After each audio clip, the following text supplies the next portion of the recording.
Welcome to Washington Today on C-SPAN Radio for Tuesday, August 12th, 2025. Washington, D.C. Mayor Muriel Bowser and Police Chief Pamela Smith meet with U.S. Attorney General Pam Bondi about implementing President Donald Trump putting D.C. police under federal control and calling out the National Guard to deal with crime and homelessness. The Attorney General calling the meeting productive and saying it will make Washington, D.C. safe again. Mayor Bowser saying, what I'm focused on is the federal surge and how to make the most of the additional officer support that we have, all in an effort to drive down crime.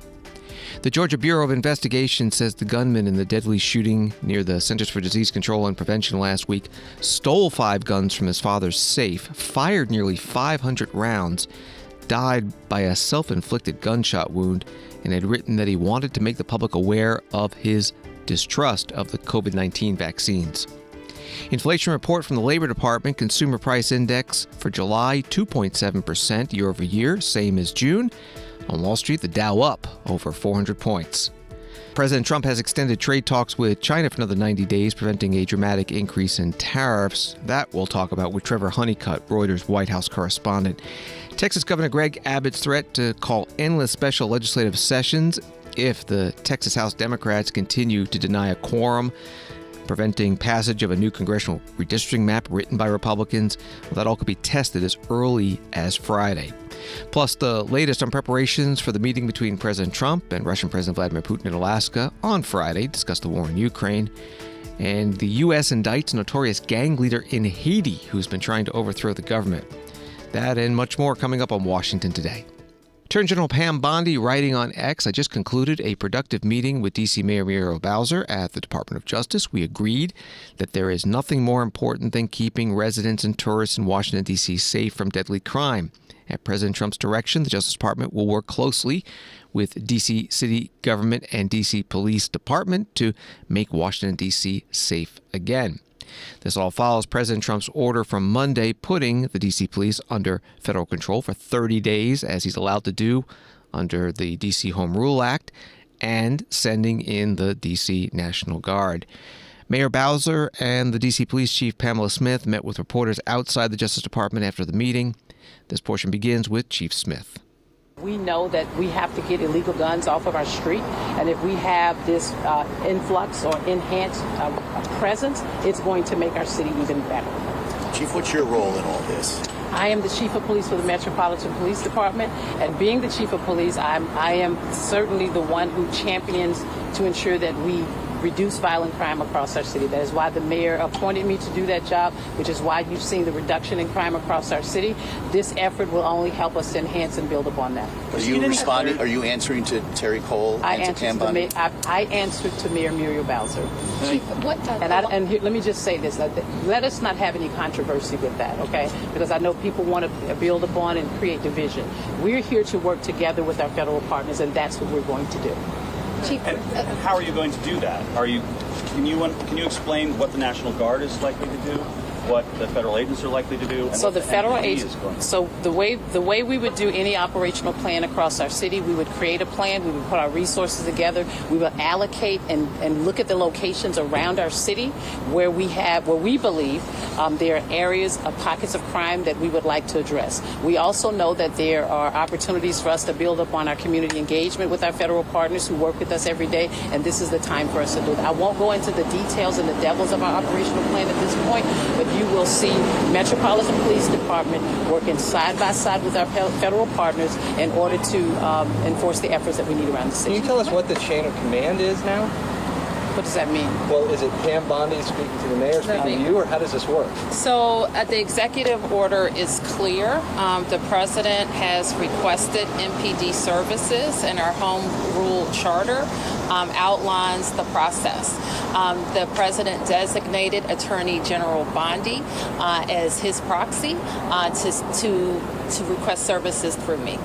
But does the Attorney General have the authority to implement changes at MPD or just request changes? The executive order is pretty clear, and so is the law. The president has the authority by virtue of the statute to request services. Our organizational chart, how we do business, how we fund the police, how we make changes, none of that has changed. So you retain hiring, firing? Yes. Mayor Bowser, you've had some time to think about it since yesterday. How do you sum up how this has played out, where you didn't know about this before it was announced? What I'm focused on is the federal surge and how to make the most of the additional officer support that we have. We have the best in the business in MPD and Chief Pamela Smith to lead that effort and to make sure that the men and women who are coming from federal law enforcement are being well used, and that if there's National Guard here, that they're being well used, and all in an effort to drive down crime. So how we got here, or what we think about the circumstances right now, we have more police, and we want to make sure we're using them. D.C. Mayor Muriel Bowser, a Democrat, and you also heard from the D.C. Police Chief Pamela Smith, a news conference on the street outside the Justice Department after that meeting with the Attorney General Pam Bondi. Reportedly also there, the Deputy Attorney General Todd Blanche, the FBI Director Kash Patel, and other federal officials.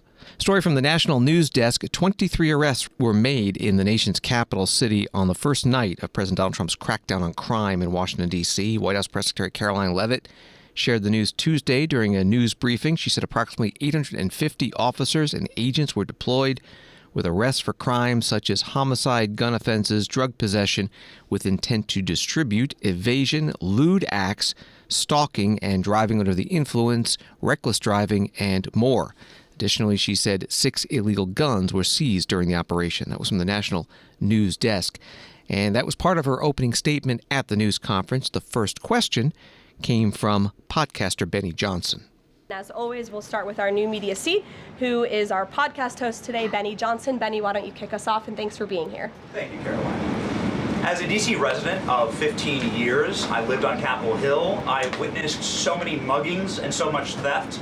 I lost track. I was carjacked. I have murders on my Ring camera and mass shootings. I witnessed a woman on my block get held up at gunpoint for $20. And my house was set ablaze in an arson with my infant child inside. And so to any reporter that says and lies that D.C. is a safe place to live and work, let me just say this.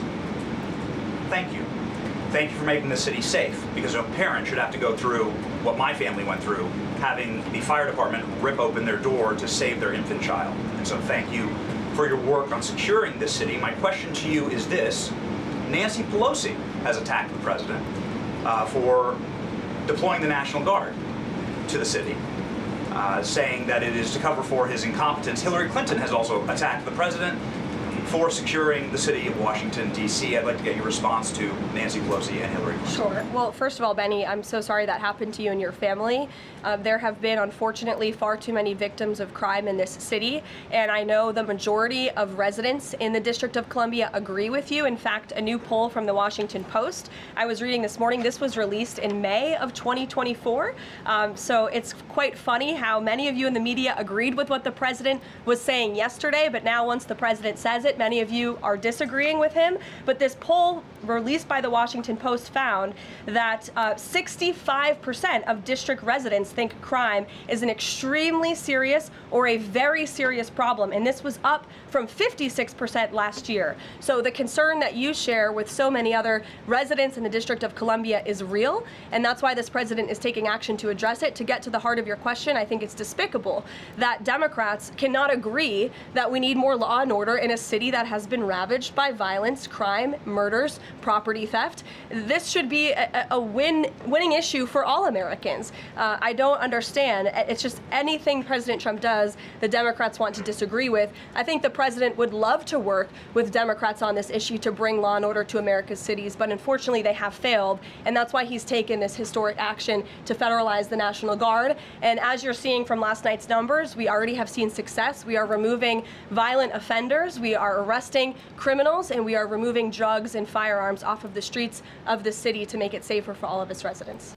White House Press Secretary Caroline Leavitt, her news conference in the White House briefing room. She was later asked about the president's directive dealing with D.C.'s homeless population, and she said they will be given the option to leave their encampment, to be taken to a homeless shelter, to be offered addiction or mental health services, and if they refuse, they will be susceptible to fines or jail time. About the National Guard, NBC News writing that the National Guard troops began arriving at the D.C. Armory on Tuesday morning to report for duty to carry out President Donald Trump's directive to address crime in the nation's capital. The guardsmen who entered the D.C. National Guard headquarters east of the U.S. Capitol, dressed in their military uniforms, are part of a mobilization of about 800 soldiers that the Army activated Monday to assist with law enforcement. While Trump's memorandum said mobilization would end once he determines that the conditions of law and order have been restored in the District of Columbia, the troops were notified that they would be deployed until September 25th. That was from NBC News. President Trump said in his Monday news conference that other cities could be next, including Chicago.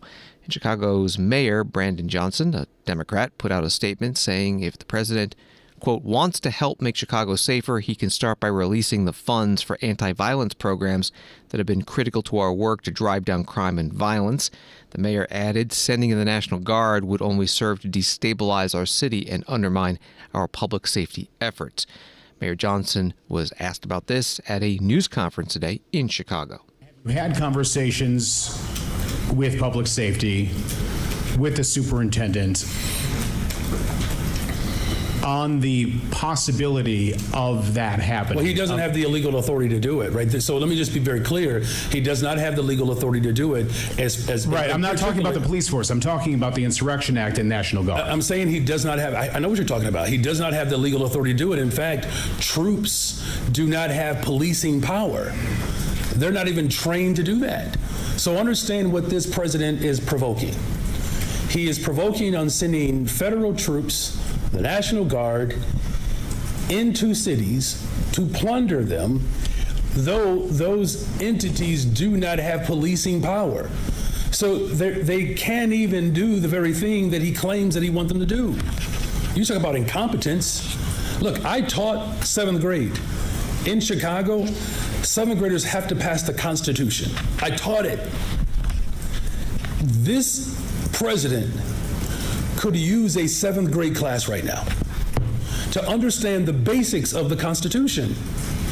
And so it's incumbent upon all of us as we literally watch this man shred the Constitution in front of us, taking not only a tyrannical approach, an authoritarianism approach towards governance,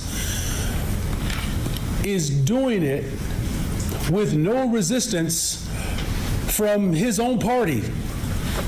And I'm grateful that there are Democrats around the country and even reasonable Republicans who recognize that he is a threat to our democracy.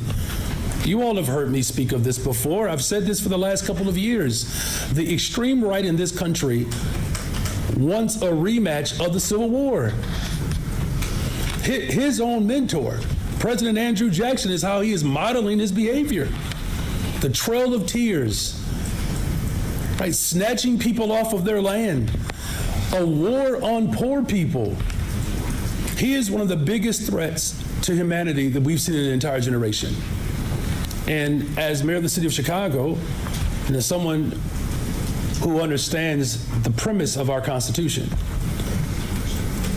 we are justified in our resistance to his authoritarianism. Chicago Mayor Brandon Johnson, a Democrat, at a news conference in Chicago. This is Washington Today.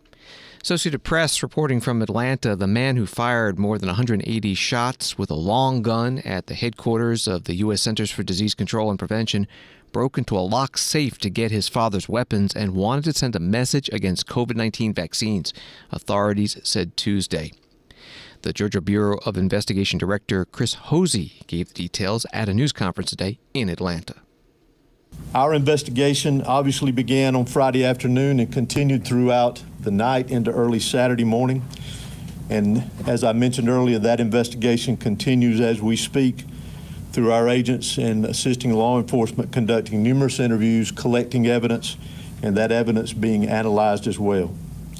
Concerning the shooter in this case, Patrick Joseph White, during our investigation and as lastly on Friday evening, late Friday evening, his family was fully cooperating with the investigation. Our first encounter with the family came late Friday night into Saturday morning when agents and assisting law enforcement met with the parents at their residence. Here's what we can release at this time regarding the shooter and the circumstances around the investigation to this point. The shooter had no known criminal history. Evidence in this investigation indicates that the shooter had recently verbalized thoughts of suicide, which even led to law enforcement being contacted several weeks prior to the incident. A search warrant executed at the residence of the shooter revealed written documentation that expressed the shooter's discontent with the COVID-19 vaccinations. These documents are currently being examined by GBI certified profilers, and they are being shared, have been shared, and will continue to be shared with the FBI Atlanta field office. Preliminary information from DeKalb County Medical Examiner's Office indicates that Officer David Rose's injuries were caused by one of the shooter's weapons. The shooter died from a self-inflicted gunshot wound. Further forensic testing of the firearms evidence will be conducted by the GBI Crime Lab. Additionally, over 500 shell casings have been recovered from the crime scene area. A total of 5 firearms, along with other evidence, has been recovered from the scene and will be submitted for further forensic testing. Close to 200 rounds impacted 6 of the CDC buildings.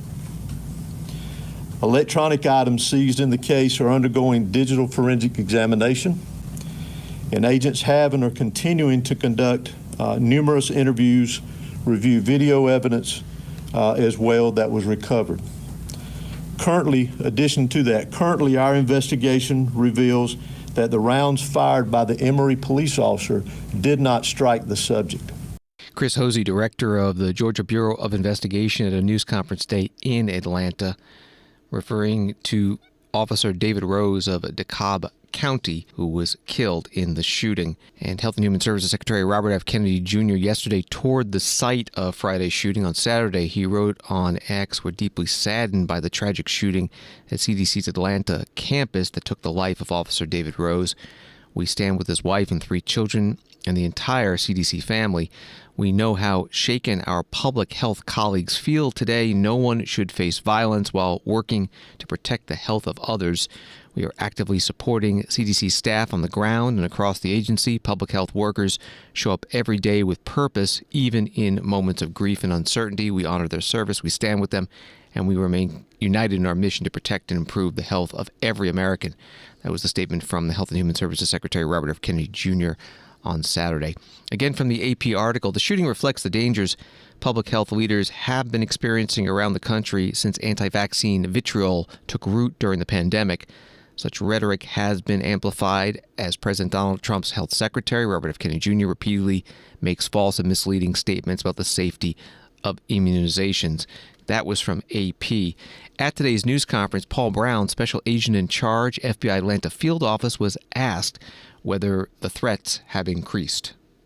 Skylar Henry with CBS News. One of the things that we've heard from healthcare workers over the last several days is that they've been concerned about threats based off of misinformation and disinformation tied to vaccines.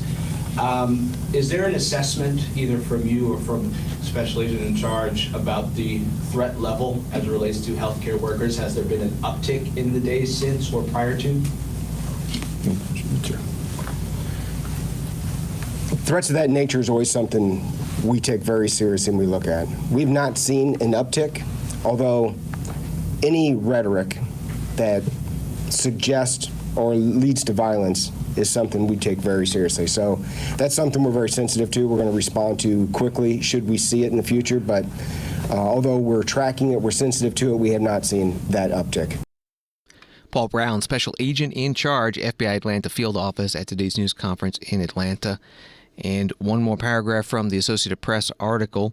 Dr. Susan Monarez told CDC employees in an all-hands meeting Tuesday, her first since the attack, capped her first full week on campus as the CDC's director. "We know that misinformation can be dangerous, not only to health, but to those that trust us and those we want to trust." This is Washington Today. Also from Associated Press, U.S. inflation was unchanged in July as rising prices for some imported goods were balanced by falling gas and grocery prices, leaving overall prices modestly higher than a year ago. Consumer prices rose 2.7% in July from a year earlier, the Labor Department said Tuesday, the same as the previous month and up from a post-pandemic low of 2.3% in April. Excluding the volatile food and energy categories, core prices rose 3.1%, up from 2.9% in June. Both figures are above the Federal Reserve's 2% target, and that was from AP. Stephen Myron, the White House Council of Economic Advisors chair and nominee for a Federal Reserve Board seat, was interviewed today on CNBC. I can tell you that we're very happy to see that inflation continues to be well behaved. Since the president took office in February, CPI inflation has been running at a 1.9% annualized rate, which is a totally normal pattern of behavior for inflation and for prices. And as you pointed out, look, there's just still continues to be no evidence whatsoever of any tariff-induced inflation. I think lots of folks who are expecting that, who are predicting doom and gloom, it just hasn't panned out, and it continues to not pan out for them. There's a little evidence. I saw it in coffee. I saw it in tomatoes. You see it in photography, equipment, that sort of thing. But to your point, it's not filtering through into the headline numbers. And even the goods prices looked better in July than they did in June. I guess the question, Chair Myron, is it coming? Because a lot of the economists still say, all right, well, these companies are still working off of their inventories. They had months of inventories. They can't absorb it indefinitely. Well, there will always be relative price changes. There will always be one good or service gets more expensive and another one gets cheaper. That will always happen. But at the aggregate level, when you look holistically across the inflation data, there's just no evidence of it whatsoever. And that's an exact repeat of what happened in 2018, 2019, when, again, the same doomsayers, the same Cassandras were saying exactly the same thing, and it didn't pan out for them then. Thus far, it's not panning out for them again. Could it happen in the future? As I've said before, never rule out anything, but thus far, there's no evidence of it, and the entire burden of argumentation is on the people who have been waiting since January 20th. The tariffs began, right? It's been a gradual process of different tariff regimes, but we started putting tariffs on various countries on January 20th, and still hasn't panned out. Stephen Myron, White House Council of Economic Advisors chair and Fed Board nominee, today on CNBC. CNN article has the headline, U.S. inflation didn't rise as much as expected in July, despite the rollout of global tariffs that started to make some items more expensive. Senator Jim Banks, Republican of Indiana, quote, tweeted that article, adding this, alternate headline, inflation beat expectations and the tariffs are working. And a Yahoo Finance article begins that President Trump's tariffs poured billions into U.S. coffers in July as he continued to reshape the U.S. landscape, putting the revenue supplied by importers at another monthly record. New data from the Treasury Department released Tuesday afternoon confirmed that July marked another record month on the revenue front, with some $27.7 billion in custom duties coming into U.S. coffers. That was from Yahoo Finance. And Wall Street reaction to the inflation report. The Dow up 483, NASDAQ up 296, S&P up 72. Article from Reuters, the United States and China have extended a tariff truce for another 90 days, staving off triple-digit duties on each other's goods as U.S. retailers get ready to ramp up inventories ahead of the critical end-of-year holiday season. And joining us now is one of the authors of that article, Reuters White House Correspondent Trevor Hunnicutt. Thanks for being with us. President Trump announced this extension Monday night before today's deadline, taking the pause through November. What is the state of negotiations between the U.S. and China?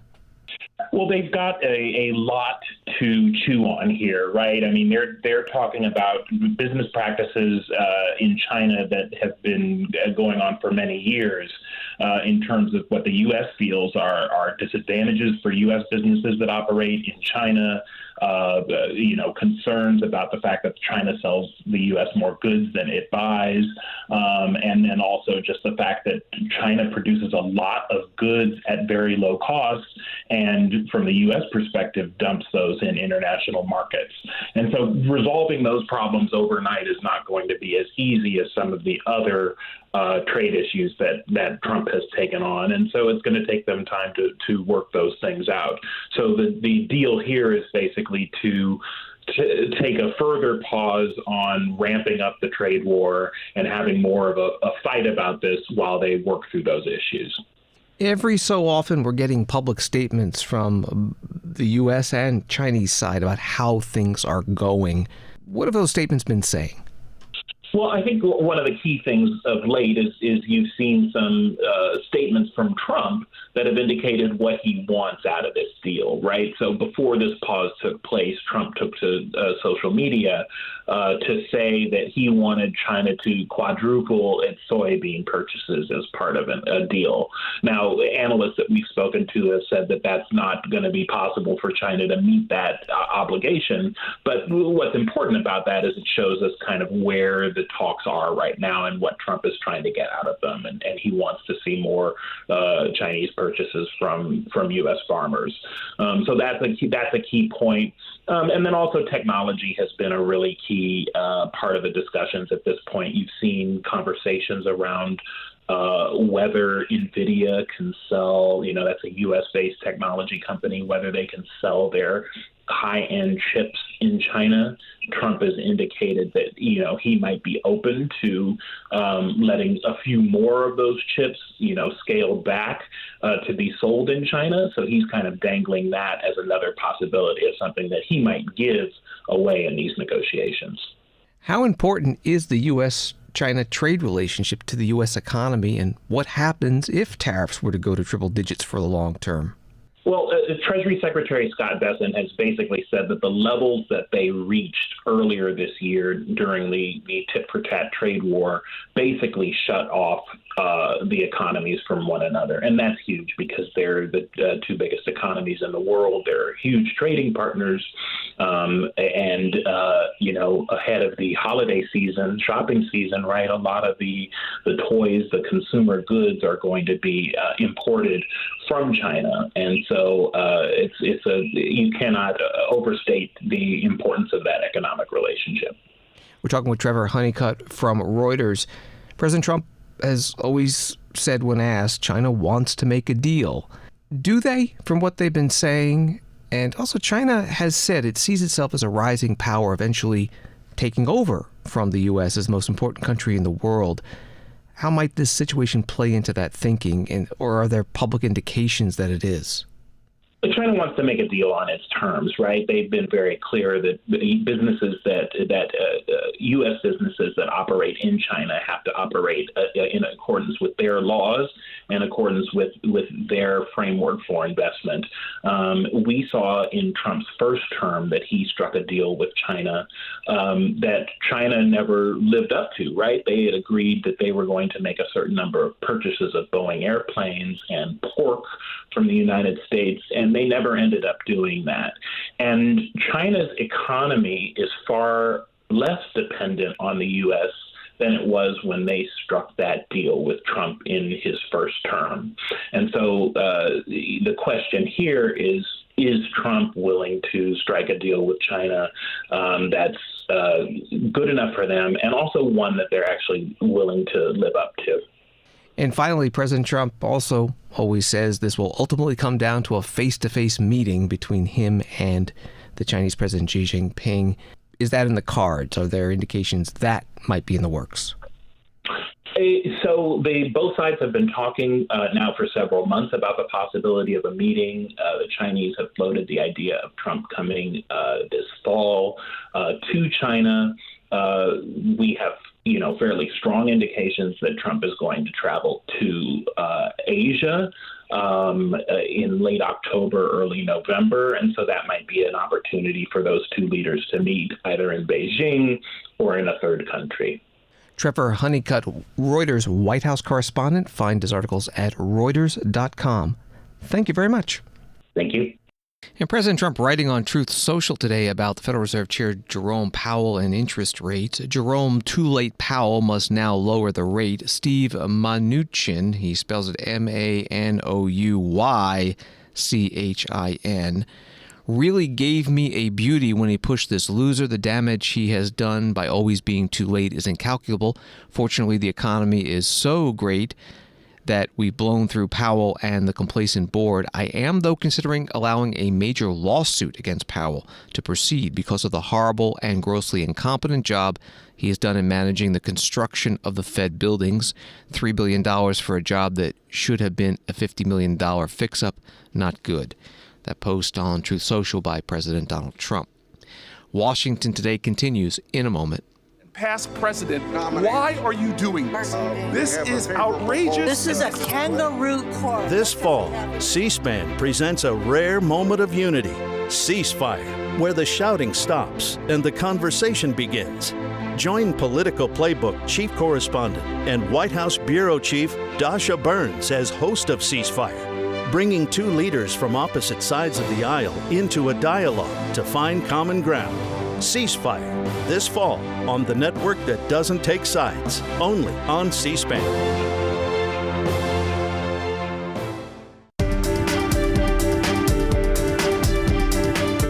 Welcome back to Washington Today, available as a podcast on the free C-SPAN Now mobile app and wherever you get your podcasts. Story from Houston Public Media. The Texas legislature is preparing to adjourn early this week amid a continued quorum break by House Democrats, but Governor Greg Abbott says he'll immediately call lawmakers back to the state capitol for another special session. In a statement on Tuesday, Abbott vowed to call special session after special session until his legislative priorities are passed. The special session number 2 agenda will have the exact same agenda with the potential to add more items critical to Texans, Abbott said.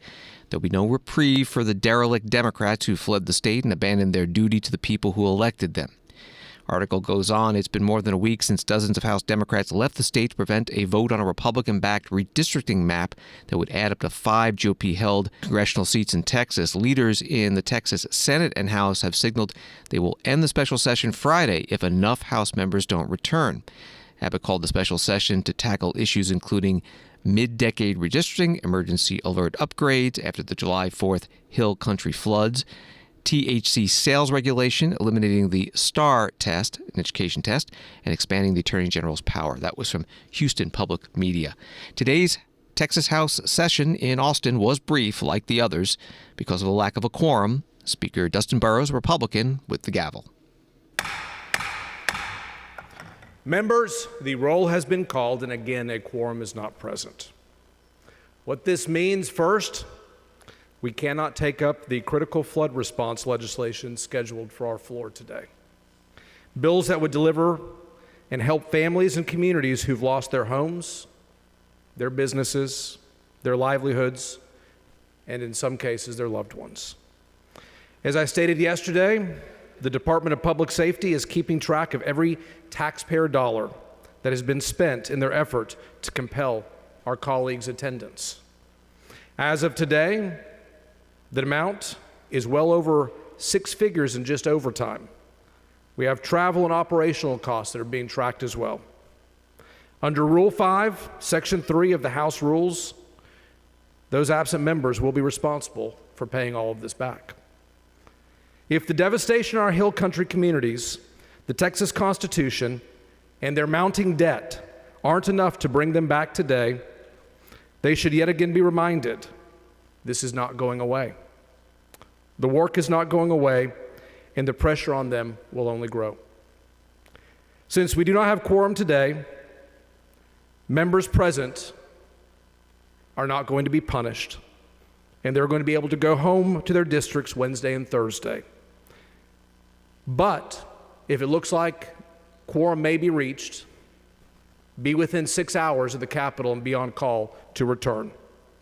I expect everybody in this chamber, every member, to be here again Friday, physically in their seats and present. We will make one more attempt to convene with the quorum on Friday so we can address the issues that need to be addressed.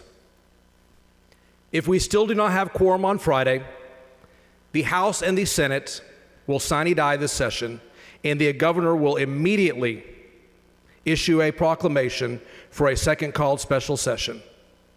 We will gavel in for the second session Friday and reestablish the call of the House. As a reminder, absent members remain subject to civil arrest. Let this be a warning to all absent members. The second session is coming. It is time to get home and take your seats. Members, a memo regarding Friday's schedule will be forthcoming.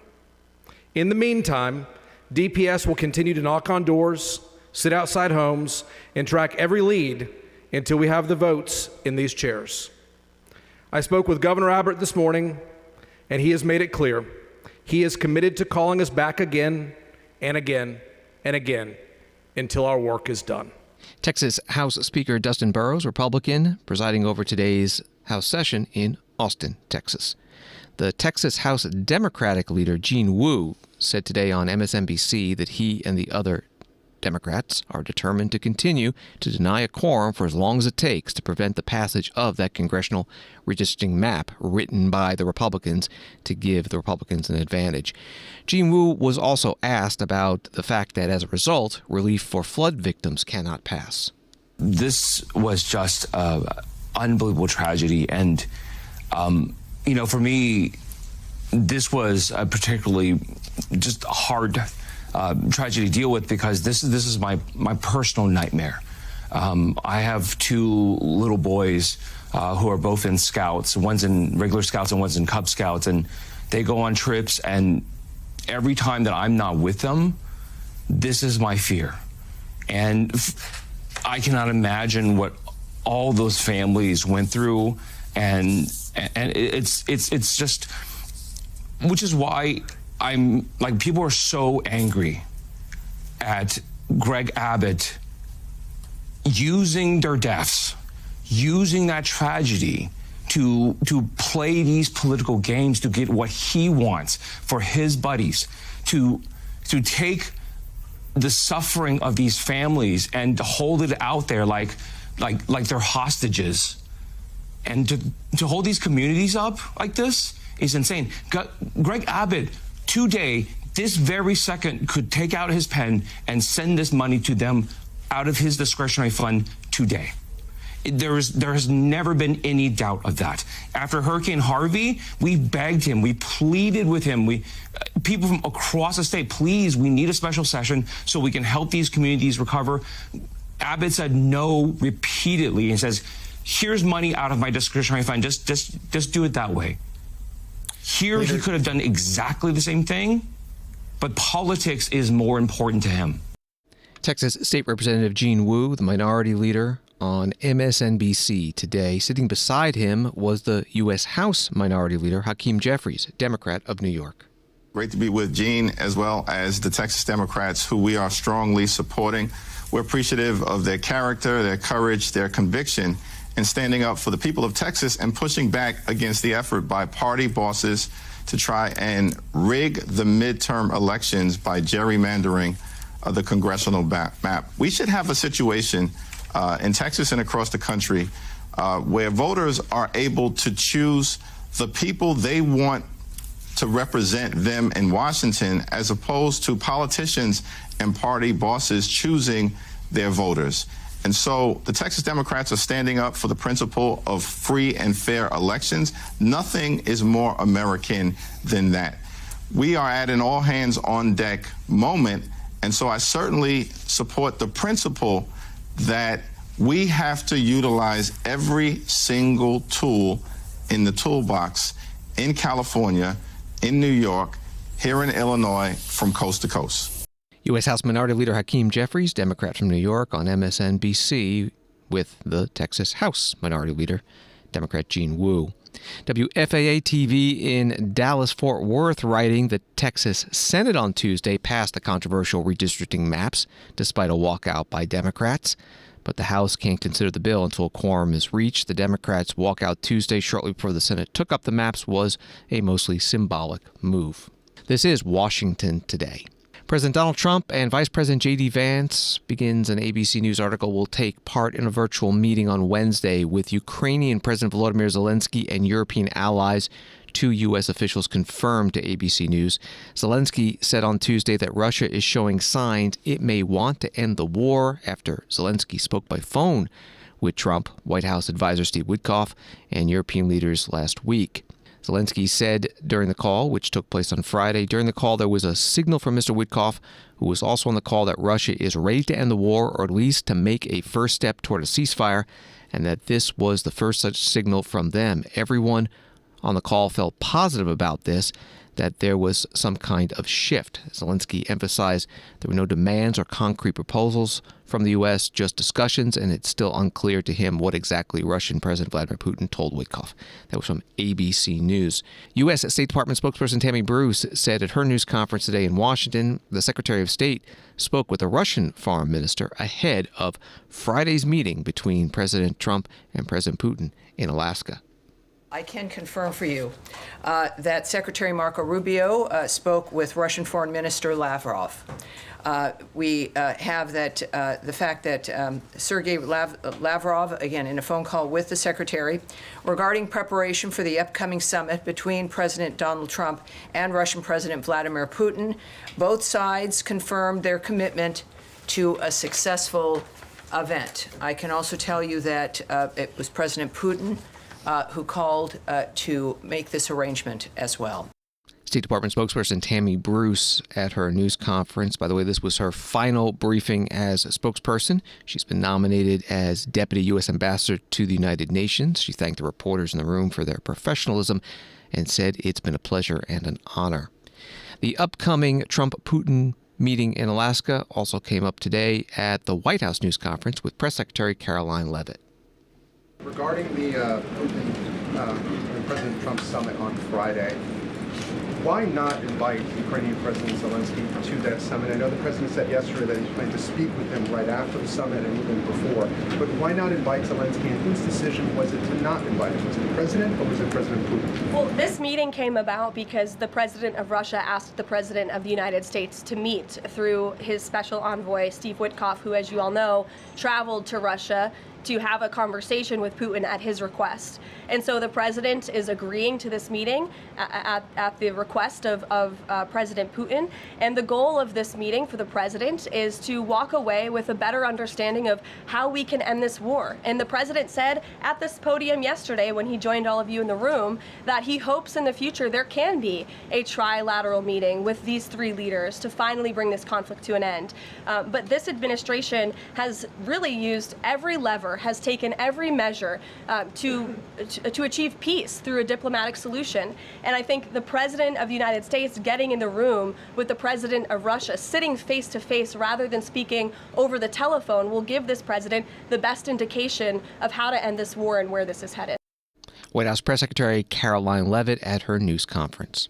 An article at National Review, a Democratic whistleblower told the FBI that Senator Adam Schiff authorized the leak of classified information related to the Russia collusion investigation in 2017 in an effort to discredit President Trump, newly released documents show. The whistleblower, who worked for Democrats on the House Intelligence Committee for more than 10 years, first reported Schiff's alleged behavior to the FBI in 2017 when Schiff was leading the committee's Russian collusion investigation. That was from the National Review. More on this from the White House Press Secretary Caroline Leavitt. My question involves Russiagate. A whistleblower alleges that then Congressman Adam Schiff approved leaking classified information to smear President Trump's image during the Russiagate scandal. Does the president plan to investigate Adam Schiff, and what would accountability look like if more information confirms this report? The president has already said he wants to see Adam Schiff held accountable for the countless lies he told the American people in relation to the Russiagate scandal. I brought Tulsi Gabbard out to this podium to talk to you about all of that, and this administration is taking accountability very seriously. As for this new FBI whistleblower report, I understand Kash Patel last night declassified a 302 FBI document showing that a whistleblower who is a Democrat, a career intelligence officer who worked for Democrats on the House Intel Committee for more than a decade, repeatedly warned the FBI in 2017 that then Rep. Adam Schiff had approved leaking classified information to smear then President Donald Trump over the Russiagate scandal. This is obviously a bombshell whistleblower report. Hopefully more people in this room will cover it as such. And I have a quote from the FBI director for all of you, he has said this: for years, certain officials used their positions to selectively leak classified information to shape political narratives. It was all done with one purpose: to weaponize intelligence and law enforcement for political gain.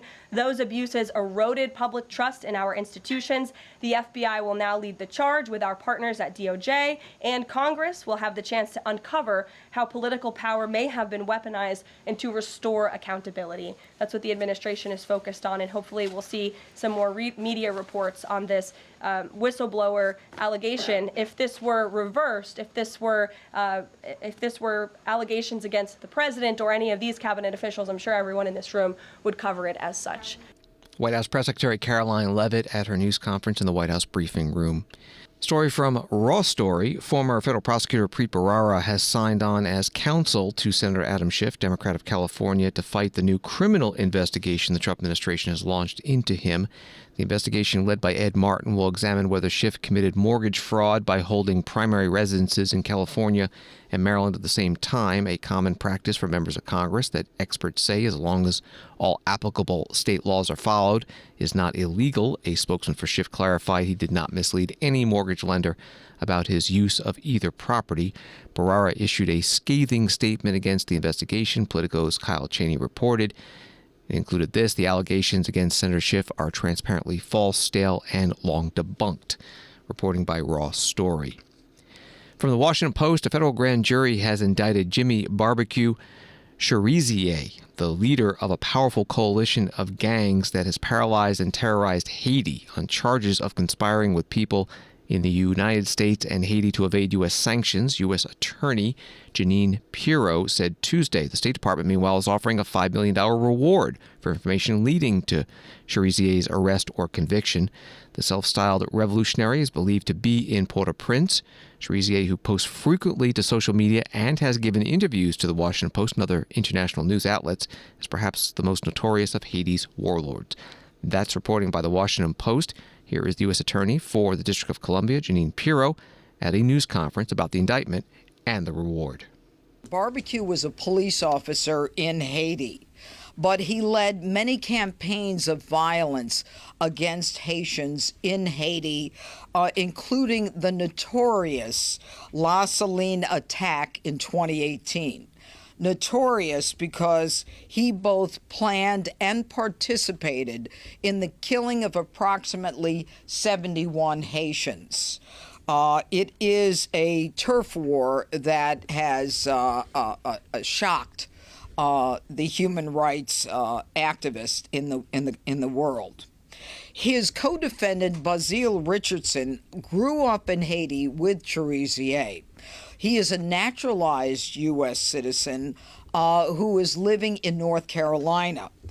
He was also indicted under that same one count, and he is indicted for sending money to Cherizier, sending money from the Haitian diaspora in the United States to Cherizier.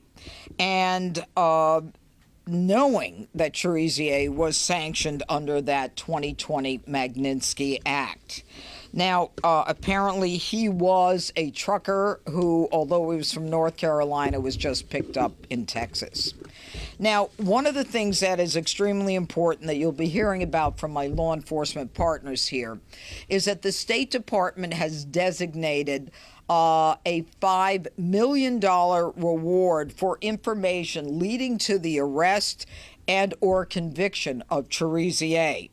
Now, I want to let the public know that anyone who is giving money to Cherizier, also known as Barbecue because of his violent acts in his home country, cannot say, I didn't know that he was sanctioned by the U.S. government.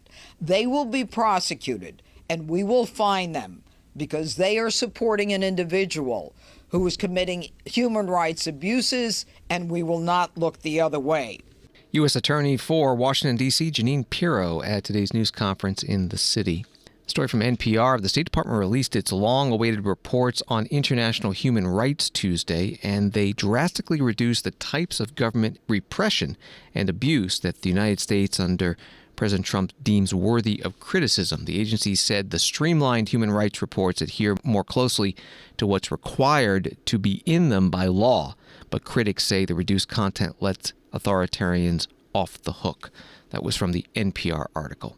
And finally, on C-SPAN Radio's Washington Today, Congressman Tim Burchett, Republican of Tennessee, talking about how he's doing after being accidentally kicked by a horse on his farm a few weeks ago. He was on WTN Radio in Nashville on Monday. Congressman, I know that you got kicked by the horse. And first off, how are you feeling? I feel like I got kicked by a horse. I don't know what else to explain it. I broke a rib. Went to the trauma center, at UT Hospital. They took great care of me. And, it's just one of those things. I missed one meeting out of all of it, though. I've had great help driving me around. I've had my folks have been helping me, but I missed one Eagle Scout thing. I'll probably have to take the kid out for a pizza buffet or something to make it up to him. But that's all I've missed. When I couldn't drive, I had young folks in my office were driving me around and stuff. But I'm back to driving today, so we'll just see how it goes. I get going good, and then it hurts a little bit. But I don't know what to tell you. I've never broke a rib before. It's an unusual experience. I'm honestly, though, everybody just says, Burchett, you're the most unlucky guy I've ever known. I said, no, I'm the luckiest guy. That thing could have killed me. God's hand was on me, so I'm glad to be alive. Congressman Tim Burchett, Republican of Tennessee, WTN Radio interview on Monday. And the Cleveland Plain Dealer reporting that Democrat Sherrod Brown has decided to run in 2026 for U.S. Senate, attempting to return to the office he lost last year after a savagely fought re-election campaign. According to Ohio labor leaders, Brown told of his thinking. Brown's decision, which comes after months of speculation about his political future, gives Ohio Democrats perhaps their best hope of unseating incumbent U.S. Senator John Husted, a Columbus area Republican appointed to the job earlier this year. That was from the Cleveland Plain Dealer. And from the Hill, Congressman Barry Moore, Republican of Alabama, launched a campaign Tuesday for the Alabama Senate seat being vacated by Senator Tommy Tuberville, a Republican. In an announcement video, Moore touted being the first elected official in the country to endorse Donald Trump for president in 2015. Moore joins a 2026 Republican Senate primary field that includes Alabama Attorney General Steve Marshall, reporting by The Hill.